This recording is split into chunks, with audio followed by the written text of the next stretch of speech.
یہ واقعہ حضرت عمر فاروق رضی اللہ عنہ کی عدل، رحم دلی اور عوامی خدمت کا ایک بے مثال نمونہ ہے۔ رات کا گشت حضرت عمر فاروق رضی اللہ عنہ کا راتوں کو مدینہ کی گلیوں میں گشت کرنا اس بات کی علامت تھا کہ وہ صرف ظاہری حکمرانی پر قناعت نہیں کرتے تھے، بلکہ عوام کے حال سے باخبر رہنا اور ان کی تکالیف کو ذاتی طور پر محسوس کرنا ان کی قیادت کا حصہ تھا۔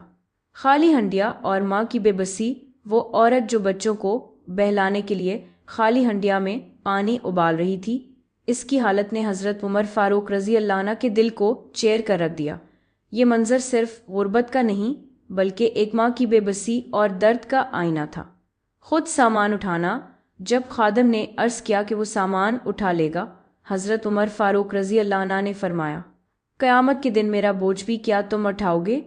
یہ جملہ نہ صرف ان کی عاجزی کو ظاہر کرتا ہے بلکہ اس بات کی طرف اشارہ ہے کہ ہر شخص اپنے اعمال کا خود ذمہ دار ہے، چاہے وہ امیر المومنین ہی کیوں نہ ہو۔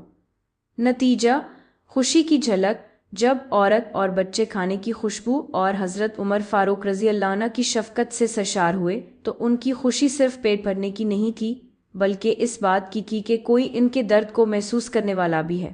یہ واقعہ آج بھی ہمیں یاد دلاتا ہے کہ قیادت صرف اقتدار کا نام نہیں بلکہ خدمت، احساس اور جوابدہی کا نام ہے۔